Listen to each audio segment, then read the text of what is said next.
Welcome to BPSC concept वाला। BPSC concept वाला में आप लोगों का स्वागत है। ये सेशन जो है वो ओरिएंटेशन सेशन होने वाला है। जैसा कि आप लोग स्क्रीन पे लिखा देख रहे होंगे कि ओरिएंटेशन सेशन है किस चीज़ के लिए, एप्टीट्यूड सेक्शन के लिए। हम लोग एप्टीट्यूड में क्या पढ़ने वाले हैं, जो एप्टीट्यूड है जो आपके पेपर में 10 मार्क्स का आता है। तो 10 मार्क्स हम लोग कैसे पढ़ेंगे, हमारा पढ़ने का तरीका क्या होगा वो देखेंगे। कैसे पढ़ेंगे, कौन कौन सा चैप्टर पढ़ेंगे, कहाँ डेप्थ तक पढ़ेंगे, ओके, और सारा क्वेश्चन भी करेंगे। तो शुरू करते हैं हमारा ओरिएंटेशन सेशन। सबसे पहले बेसिक से शुरू करते हैं। बेसिक में क्या कि आपका जो पेपर होगा, पेपर में कितने मार्क्स का एप्टीट्यूड सेक्शन आता है। तो पेपर में जो है वो 10 मार्क्स का आपका आएगा। 10 मार्क्स में क्या होगा, एप्टीट्यूड आएगा। अब एप्टीट्यूड का कहने का मतलब क्या है, एप्टीट्यूड 2 चीज़ कवर करेगा। पहला चीज़ वो क्या है, मैथमेटिक्स, जिसको आप लोग मैथ्स बोलते हैं या अर्थमेटिक्स भी बोल सकते हैं। और दूसरा सेक्शन जो है वो आपका रीजनिंग है ना। तो अभी तक का जो कन्वेंशन है हमारा, कन्वेंशन के हिसाब से क्या है कि पहले बिफोर 68 है ना, बिफोर 68 हम लोग देख रहे थे कि अर्थमेटिक या मैथ सेक्शन जो है वो 6 से 7 मार्क्स तक डोमिनेट करता है। बाकी 3 to 4 मार्क्स जो है वो रीजनिंग आता है, जो आपका एप्टीट्यूड बेस्ड से होगा, आपका नॉलेज के हिसाब से ही बन जाएगा। बाकी 3-4 इसमें जो होगा 2-3 फॉर्मूला बेस्ड होगा, बाकी कुछ मैथ्स का सवाल रहेगा। लेकिन पेपर का जो नेचर है वो 68 से बदल गया है। वो क्या हो गया कि वो पूरा का पूरा आपका एप्टीट्यूड बेस हो गया। और उसमें क्या हो रहा है कि आपका मैथ्स का अर्थमेटिक का जो सवाल है वो कम गया है और रीजनिंग का जो सवाल है वो बढ़ गया है। ठीक है, तो वो हम देखेंगे। वो कैसे देखेंगे, हम लोग करेंगे क्या, ट्रेंड एनालिसिस। किस चीज़ का ट्रेंड एनालिसिस करेंगे हम, प्रीवियस ईयर पेपर का। प्रीवियस ईयर पेपर को देखेंगे हम लोग। पहले 68 देखेंगे, फिर 67, फिर 66, फिर 65, 64, 63, इस तरह देखेंगे। और हम देखेंगे कि कौन कौन सा टॉपिक से जो है फ्रीक्वेंट सवाल आता है ना, कौन कौन से टॉपिक से फ्रीक्वेंट सवाल आता है, कितना डेप्थ का सवाल आता है ना, वो देखेंगे।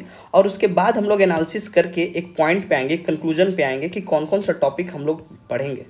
ऐसे हम लोग को ना स्मार्ट स्टडी करना है ना, क्योंकि ये जो टॉपिक है आपका बहुत बड़ा टॉपिक है। अगर आप इसको पढ़ने बैठ जाएंगे तो आप अपना हिस्ट्री, अपना बिहार स्पेशल, अपना पॉलिटी, साइंस कब पढ़ेंगे। तो आपको उतना ही ध्यान देना है जितना कि 10 मार्क्स आ जाए। और हम आपको गारंटी दे रहे हैं, बीपीएससी कॉन्सेप्ट वाला आपको गारंटी देता है कि आप 9 मार्क्स तो करके ही आएंगे।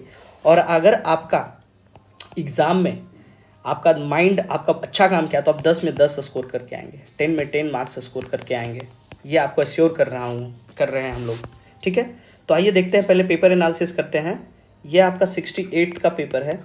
ठीक है, तो 68 का पेपर सबसे लास्ट में देखेंगे क्योंकि वो नेचर बदला है पेपर का। तो उसके पहले हम देखते हैं क्या, 67 का पेपर देखते हैं। आपको करना क्या है, आपको अभी सवाल आपको ना सोल्व नहीं करवाया जाएगा, आपको बस टॉपिक बताया जाएगा कि कौन कौन से टॉपिक से सवाल आ रहा है। ठीक है, ये देखिए 67 का सवाल है। क्या बोल रहा है कि clock is set right at 6 AM और वो गेन करता है 10 मिनट, 24 घंटा में 10 मिनट गेन कर लेता है। और तो राइट टाइम क्या होगा, 11 बजे अगले दिन। तो आपको इतना तो समझ में आ रहा होगा कि ये क्लॉक का सवाल है ना, घड़ी से सवाल है। हाँ, इसमें और आपको बता देते कि लैंग्वेज जो होगा हम लोग बाईलैंग्वेज करेंगे, हिंदी में भी करेंगे और इंग्लिश में भी करेंगे। आपका लिखा हुआ जो भी होगा क्वेश्चन वो इंग्लिश में होगा। आप लोग के डिमांड पे अगर आप बोलेंगे तो हिंदी में भी कर दिया जाएगा। ठीक है, और आपको एक्सप्लेन जो है वो हिंदी इंग्लिश दोनों में किया जाएगा। सो सेशन जो हमारा होने वाला है एप्टीट्यूड का वो बाईलिंगुअल होने वाला है। ठीक है, तो ये देखिए क्लॉक का सवाल है, आपको लिखते जा रहे हैं ताकि आपको दिक्कत ना हो, है ना। ये देखिए क्लॉक का सवाल है, ये भी देखिए क्लॉक का सवाल है। क्या बोला कि अनिल और सुमन जो हैं 12 दिन में काम करते, तो आपको देखने से पता चला कि वर्क और टाइम का सवाल है, वर्क एंड टाइम। फिर देखिए क्या बोला कि 55 स्टूडेंट हैं क्लास में, 34 जो है क्रिकेट खेलते हैं, 26 जो है बैडमिंटन खेलते हैं। तो दोनों गेम है ना, also each student like to play at least 1 game. और जो बच्चे हैं उनको एक गेम तो दोनों में से पसंद ही है। तो ये क्या है, आपका वीन डायग्राम का सवाल है, वीन डायग्राम का सवाल है। फिर देखिए 2 नेचुरल नंबर है, उसका प्रोडक्ट मतलब गुणक और उसका स्क्वायर है ना। तो ये क्या है, नंबर सिस्टम का सवाल हो गया। ये देखिए ये भी नंबर सिस्टम का सवाल है, या फिर अर्थमेटिक बोल सकते हैं, एपीजीपी का, सीक्वेंस एंड सीरीज। करेक्ट। फिर आगे देखिए क्या बोल रहा है कि मिक्सचर है और उसका रेशियो दिया हुआ, तो ये किस चीज का सवाल हो गया, रेशियो का, और बोल सकते हैं कि प्रोपोर्शन का। ठीक है, यहाँ क्या बोल रहा है, शशि जो है लूजेस 25% ऑफ सेलिंग, तो ये देखिए प्रॉफिट एंड लॉस का सवाल हो गया, प्रॉफिट एंड लॉस। करेक्ट। चलिए पेन जरा रेड कलर का ले लिया जाए या पिंक ही ले लेते हैं। ठीक है, ये देखिए क्या बोला कि length of diagonal of rhombus, तो ये किस चीज का हो गया, मेंसुरेशन। मेंसुरेशन को हिंदी में क्या बोलते हैं, क्षेत्रमिति। प्रॉफिट एंड लॉस को क्या बोलते हैं, लाभ और हानि। ठीक है, ये देखिए क्या बोला कि ट्रेन ऑफ लेंथ, तो और उसका स्पीड दिया हुआ, तो क्या हो गया, स्पीड और डिस्टेंस का सवाल हो गया, स्पीड एंड डिस्टेंस। तो ये देखिए 10 सवाल आपका खत्म हो गया। तो अभी तक क्या देखिए कि एक सवाल स्पीड एंड डिस्टेंस है, मेंसुरेशन से है, प्रॉफिट लॉस है, रेशियो प्रोपोर्शन है ना। यहाँ देखिए क्लॉक है, क्लॉक से 2 सवाल आ गया, वर्क एंड टाइम है, वीन डायग्राम है ना, नंबर सिस्टम है, संख्या पद्धति, एपीजीपी सीक्वेंस है ना, वर्क एंड टाइम समय और कार्य और समय, कार्य एवं समय, क्लॉक घड़ी का सवाल हो गया। ठीक है, तो एक साल में आप ये देखिए कि घड़ी का सवाल है, वीन डायग्राम है, नंबर सिस्टम है, एपीजीपी है, रेशियो प्रोपोर्शन है, प्रॉफिट लॉस हो गया, मेंसुरेशन हो गया, स्पीड टाइम। अब देखिए 67 का जो कैंसिल हुआ उसमें भी देखते हैं। यहाँ भी देखिए क्या डोमिनेट कर, सेम सवाल, सीक्वेंस सीरीज वाला जो है, सीक्वेंस एंड सीरीज, एपी से जो सवाल बनेगा लास्ट टर्म से वो है।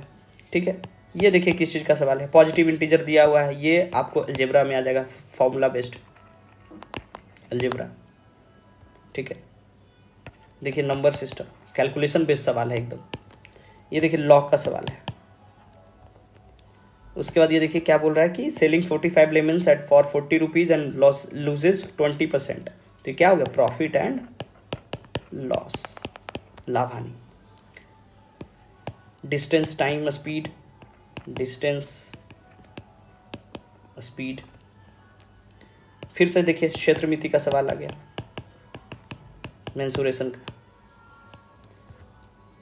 यहाँ देखिए फिर से वो डिस्टेंस का, स्पीड का, फिर से क्लॉक का सवाल आ गया। ये देखिए अलजेब्रा का है। अब सीडीपीओ का पेपर देखते हैं, इसमें मिसिंग टर्म निकालना है। देखिए रीजनिंग, क्लॉक, कॉम्बिनेशन का सवाल है। आपको कोई टेंशन नहीं लेना है, अभी हम आपको सिर्फ टॉपिक दिखाया जा रहा है, आपको ट्रेंड दिखाया जा रहा है कि पेपर में किस तरीके से सवाल आता है, और आपको ये अंदाजा लगे कि कौन कौन सा टॉपिक पढ़ना है। अगर आपको हम नंबर सिस्टम बहुत पढ़ा दे, या फिर रेशियो प्रोपोर्शन बहुत पढ़ा दे, या फिर आपको हम एवरेज बहुत पढ़ा दे और सवाल आए नहीं, तो वो पढ़ाने का कोई मतलब नहीं होता है ना। तो आपको बस वही पढ़ाया जाएगा जिससे टॉपिक आता है। जैसे कि देखिए एवरेज का सवाल आ गया, तो एवरेज का सवाल एकदम आसान आता है। तो एवरेज आपको एक लेवल तक, जहाँ तक पेपर का पूछने का जो ट्रेंड है उससे एक लेवल ऊपर करेंगे और वहाँ तक छोड़ देंगे हम। फिर देखिए वीन डायग्राम का सवाल है, ये एपी का सवाल है, अलजेब्रा का सवाल है। ये देखिए कैलकुलेशन बेस्ड अलजेब्रा है ना, फॉर्मूला पुट करेंगे। देखिए आपको दिख रहा होगा ए प्लस बी का, सॉरी क्या दिख रहा है, ए प्लस बी का होल स्क्वायर प्लस ए माइनस बी का होल स्क्वायर अपॉन ए स्क्वायर प्लस बी स्क्वायर, दिख रहा है ना, सेम चीज़ है। इस तरीके का सवाल हम तो करेंगे और ऐसे आप देख के फटाफट बना लेंगे। आपको 10 सवाल बनाने में मुश्किल से 5 से 6 मिनट लगेगा पेपर में। ये देखिए फिर से सेम सवाल, वही पैटर्न पे परसेंटेज का सवाल आ गया। यहाँ देखिए रीजनिंग का सवाल आ गया, फिर ये कॉम्बिनेशन का सवाल आ गया, फिर एवरेज का सवाल है, एकदम बच्चा वाला सवाल से पूछता है आपको। फिर से देखिए ये वीन डायग्राम का सवाल आ गया। ये फिर से देखिए डेज और वर्क है, तो वर्क एंड टाइम का सवाल आ गया, वर्क एंड टाइम। करेक्ट।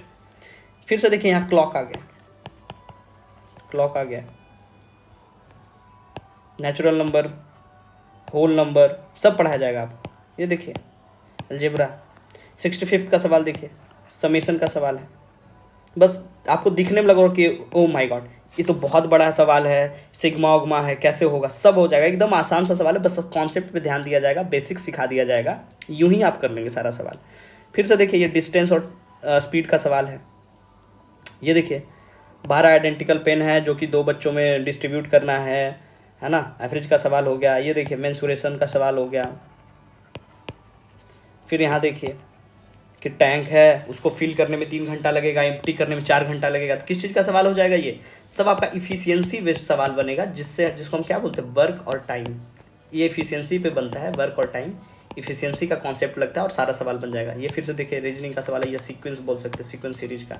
फिर से ये किसका सवाल आ गया? अलजेब्रा का सवाल आ गया, ठीक है। परसेंटेज का सवाल आ गया, या वीन डायग्राम भी बोल सकते हैं। जैसे वीन डायग्राम एक चैप्टर है, आपको वीन डायग्राम सॉल्व करने के लिए ना आपको परसेंटेज आना चाहिए, आपको रेशियो आना चाहिए, आपको प्रॉफिट एंड लॉस आना चाहिए, तब जाके आपका वीन डायग्राम का जो है कॉन्सेप्ट क्लियर होगा। आगे हम आपको डिस्कस करेंगे कैसे कैसे आपको पढ़ाया जाएगा। ये फिर से देखिए अलजेब्रा का सवाल है, ये 64 देखिए मेंसुरेशन का सवाल है, ये डिस्टेंस और स्पीड का सवाल है, प्राइम नंबर बोल रहा है, किसका है? Number system. ये देखिए अलजेब्रा क्या बोला जा रहा है कि एग्जामिनेशन में स्टूडेंट हिंदी एंड बोथ। फिर से वीन डायग्राम आ गया, फिर से देखिए अलजेब्रा का सवाल आ गया, अलजेब्रा का सवाल हो गया। तो आप देखेंगे एक ट्रेंड है कि 64 के पहले डोमिनेट कर रहा है, थोड़ा 2-3 मार्क्स का अलजेब्रा पूछा था, लेकिन जैसे जैसे 65, 66, 67 में जा रहे हैं तो वो जो पेपर का मोड है ना वो चेंज होते जा रहा है, जो नेचर है ना वो बदल रहा है। वो कैसे बदल रहा है वो आपको दिखेगा जब पेपर आप देखेंगे, तो अभी आपको समझ में। देखिए अलजेब्रा है, अलजेब्रा यहाँ क्या कर रहा है? डोमिनेट कर रहा है। लेकिन आगे ये 63 का देखिए रिमाइंडर है ना, और ये किसका? नंबर सिस्टम का है। ये देखिए प्रॉफिट एंड लॉस या परसेंटेज बोल सकते हैं, profit and loss, time and work. ये देखिए आपका सीक्वेंस या फिर बोल सकते हैं नंबर सिस्टम। फिर से देखिए डिस्टेंस का सवाल आ गया। एक आदमी है जो इन्वेस्ट करता है, प्रॉफिट एंड लॉस हो गया, लाभ हानि। एक आदमी है जो शेयर करता है, 9% शेयर है ना, वो परसेंटेज का सवाल आ गया, शेयरिंग का, है ना, क्या बोला? Each share invested. फिर से देखिए 62 का पेपर देखिए, पूरा देखिए यहाँ रेशियो और परसेंटेज मिला हुआ है। ये देखिए आपका डिकोडिंग कोडिंग का है, decoding coding, coding decoding, reasoning का सवाल आ गया। क्या है ये? Whole number, first 4 values expression, number system का सवाल है। अल्फ़ाबेट का सवाल है, कोडिंग डिकोडिंग का सवाल है, रीजनिंग का। डियरनेस अलाउंस देखिए परसेंटेज को मिला के सवाल बनाया गया है। फिर से ये देखिए आपका एप्टीट्यूड बेस्ड,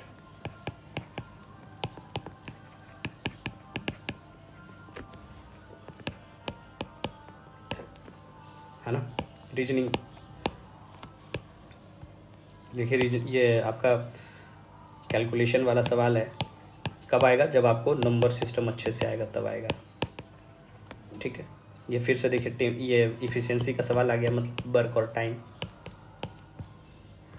तो पेपर हम एनालिसिस के, अब देखिए आपको दिखाते हैं हम 68 का पेपर, जो लास्ट ईयर पेपर हुआ है वो आपको दिखा रहे हैं कि पेपर का नेचर कैसे बदला। अभी तक आपसे मैथ्स पूछा जा रहा होगा, अभी देखिए ये पेपर में क्या आ गया कि डायरी एक वर्ड लिखा हुआ है, इसको हम कितने फॉर्म में लिख सकते हैं? How many words no matter if they are meaningless can be found by letter of the word diary. अब ये देखिए इनडायरेक्टली ये कॉम्बिनेशन का सवाल आपसे पूछ लिया है, ठीक है, कॉम्बिनेशन का सवाल है।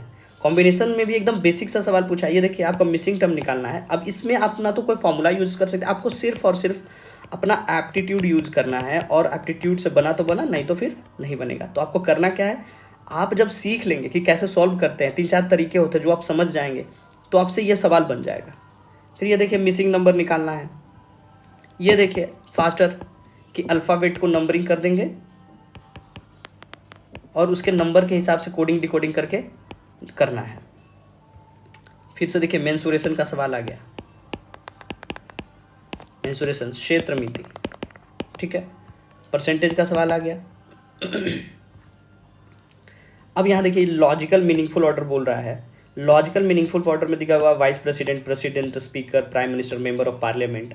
अब आप बताइए कि अगर आप पॉलिटी का नॉलेज आपको नहीं होगा, अगर आप पॉलिटी नहीं जानेंगे, तो ये सवाल आप अपने मैथ के हिसाब से सोल्व ही नहीं कर सकते। तो क्या है कि बीपीएससी के जो हमारे चेयरमैन साहब हैं, वो एग्जाम का नेचर को एकदम रिफॉर्म लाने पर लगे। पेपर में भी रिफॉर्म लाया जा रहा है, पेपर में भी रिफॉर्म लाया जा रहा है, तो वो उसमें पूछा जाता है एप्टीट्यूड, तो वो एप्टीट्यूड बेस्ड ही सवाल इंट्रोड्यूस करवाया जा रहा है बेसिक्स से, कि आपका बेसिक्स कितना क्लियर है। ऐसा तो नहीं है कि आप रट्टा मार के आ गए वो सब वन लाइनर और वो एसएससी और रेलवे वाला बच्चा भी जो घुस जाता था, उसको निकालने का एक प्रयास है कि आपको अपना दिमाग का यूज करना होगा। यहाँ देखिए, रेशमा डोनेट करती है 1/4 ऑफ प्रॉपर्टी, सब एप्टीट्यूड बेस्ड सवाल आ गया। यहाँ देखिए एक ब्लड रिलेशन का सवाल इंट्रोड्यूस हुआ है। अब ब्लड रिलेशन बताइए, बिहार के लोगों को ब्लड रिलेशन तो ऐसे ही आता है जी, आप उंगली पे अपना सब निकाल देंगे रिश्तेदारी, क्योंकि हम लोग क्या है, बिहार में अभी भी ज्वाइंट फैमिली को प्रेफर किया जाता है। और ज्वाइंट फैमिली में इतना फैमिली वाले सब परिवार वाले होते हैं कि सब तो उंगली पे आप निकाल देंगे, लेकिन फिर भी आपको अच्छे से बताया जाएगा कि कैसे निकालते हैं, कैसे ट्री बनाया जाता है, फैमिली ट्री। करेक्ट, हम लोग फैमिली ट्री बनाएंगे और वहाँ से रिलेशन फाइंड करेंगे। ये देखिए, ये मेंसुरेशन का सवाल है, लेकिन मेंसुरेशन में किस चीज़ से सवाल है, बेसिक्स से। अगर आपको मेंसुरेशन का बेसिक्स नहीं आएगा कि रोम्बस क्या होता है, रेक्टेंगल क्या होता है, उसमें एंगल क्या होता है, पैरेललोग्राम में कितने साइड्स होते हैं, कितने एंगल्स होते हैं, तो आपसे ये सवाल नहीं बनेगा। तो आपको एक क्लियरली अब दिख रहा होगा कि ट्रेंड जो है पेपर का हमारा बदल चुका है, पूछने का सवाल जो तरीका है वो बदल गया है, और वो मैथ्स को रिलेट करके आपके एप्टीट्यूड को दोनों को यूज करके सवाल बनाया जा रहा है ना। जैसे पहले सीसैट में पूछा जाता था, यूपीएससी के सीसैट में, तो ऐसा नहीं कि आप बस रट गए, फॉर्मूला याद रहा, हो गया, नहीं, आपको कॉन्सेप्ट आना चाहिए, आपका बेसिक्स क्लियर होना चाहिए, तभी जाके आपसे सवाल बनेगा। अब इसके लिए हम लोग करेंगे क्या, है ना, कंक्लूजन क्या है आपका, इसमें बीपीएससी कॉन्सेप्ट वाला हेल्प क्या करेगा, हम जो आपको टाइम आपका जो ले रहे हैं इसमें आपका हेल्प कैसे करेंगे। तो आइए हम आपको बताते हैं कि कैसे आपका हेल्प किया जाएगा, हम लोग कैसे आपका हेल्प करेंगे। इसके लिए हम आपके लिए टॉपिक लिख के लाए हैं कि कौन कौन सा टॉपिक से जो बीपीएससी है वो फ्रीक्वेंटली सवाल पूछता है, और कैसे कैसे हम लोग पढ़ेंगे, हमारा पढ़ने का तरीका क्या होगा, हमारा पेडागॉगी क्या होगा, तो वो कैसे होगा। तो देखिए, आप अभी तक पेपर एनालिसिस करने के बाद आपको दिखा होगा कि हम लोग का जो सवाल है वो mostly number system, average, ratio proportion, work on time, speed distance, percentage, profit and loss, CI SI, clock, Venn diagram, permutation combination, sequence series, exponent logarithm, mensuration, blood relation, और एक चीज जो छूटा वो क्या है, वो है फॉर्मूला बेस्ड अलजेब्रा, ये छूट गया है, इसको लिख दे रहे हैं। तो इतना ही टॉपिक से पूछा जाता है, जिसमें आपको जो डोमिनेंस दिखेगा वो डोमिनेंस देखिए किस किस चीज का दिखेगा, speed distance, work and time, percentage, profit and loss, clock, win diagram, ये एकदम डोमिनेट करेगा पेपर में। ठीक है, अब बोलिए कि सर ये जब 4-5 टॉपिक से ही आना है तो हम नंबर सिस्टम क्यों पढ़ेंगे, एवरेज क्यों पढ़ेंगे। अरे भैया, जब आपको नंबर सिस्टम नहीं पता होगा कि इवन क्या होता है, ऑड क्या होता है, प्राइम क्या होता है, होल नंबर क्या होता है, इंटीजर क्या होता है, एवरेज में आपको पता ही नहीं कि एवरेज क्यों निकालते हैं, रेशियो क्या होता है, तो आपसे ये सवाल नहीं बनेगा, है ना। फिर मेंसुरेशन से डोमिनेट करता है, बाकी ये सब जो है ना, ये एकदम आसान आसान सवाल आएगा, आपको बेसिक्स से ही सवाल पूछा जाएगा, सब करवा दिया जाएगा। तो आपको अभी तक लेक्चर देखने के बाद आपको क्लियर हो गया होगा कि हम लोग कैसे पढ़ने वाले हैं। हम लोग एकदम बेसिक्स से शुरू करेंगे, है ना। आपका बेसिक्स, ये जिनको मैथ्स का कुछ भी नहीं आता है ना, उनको ध्यान में रख के ये सेशन, ये पूरा लेक्चर डिजाइन किया गया है कि आपको एकदम बेसिक्स से शुरू किया जाएगा। समझिए कि आपको नर्सरी से शुरू करके आपको टॉप लेवल तक ले जाया जाएगा। और हम लोग कहाँ तक करेंगे, the demand of the exam जो है हमारा, डिमांड ऑफ एग्जाम, जो डिमांड जो पूछा जाता है उससे हम एक लेवल ऊपर करेंगे ये सवाल, ताकि आपका सवाल छूटे नहीं, और एश्योर करेंगे आपको कि 10 में 10 आपका बन क्या है, क्योंकि 10 नंबर एग्जाम में ना एक बड़ा रोल प्ले करेगा आपका। अगर आप इसको इग्नोर करना चाह रहे हैं तो मत करिए, आपका मुश्किल से 10 से 12 घंटा का सारा लेक्चर आएगा और 10 नंबर आप इंश्योर कर लेंगे, है ना। अगर आप मिडाइवल भी पढ़ेंगे, मिडाइवल से 4 से 5 सवाल आता है और उसमें आपको बहुत सारा पढ़ना पड़ेगा, तो आप अपना कॉस्ट बेनिफिट रेशियो, है ना, कॉस्ट बेनिफिट रेशियो निकालिए और पढ़िए, पढ़ने का तरीका सीखिए। ऐसे नहीं कि कुछ भी पढ़ रहे कहीं में, वो एक कहा जाता है ना कि अंधेरे में तीर मारना, अंधेरा में तीर मत मारा करिए। आपके पास टेक्नोलॉजी आ गया है, आपके साथ बीपीएससी कॉन्सेप्ट वाला है, आपका खुद का अपना दिमाग है, आप उसको लगाइए, ट्रेंड एनालिसिस करिए, कॉस्ट बेनिफिट रेशियो देखिए और उसके बाद पढ़ाई करिए, है ना। बाकी तो हम लोग आपके साथ है ना। थैंक यू सो मच, यहाँ तक आप देखे हैं इसके लिए बहुत बहुत शुक्रिया आपका। आप अपना ऑनेस्ट फीडबैक दीजिए कमेंट बॉक्स में, आपका कोई सजेशन है, आपका सजेशन का मोस्ट वेलकम है। Thank you so much once again, और देखते रहिए, मेहनत करते रहिए, फिर से मिलते हैं, आपको अच्छे से करवाया जाएगा। Thank you so much.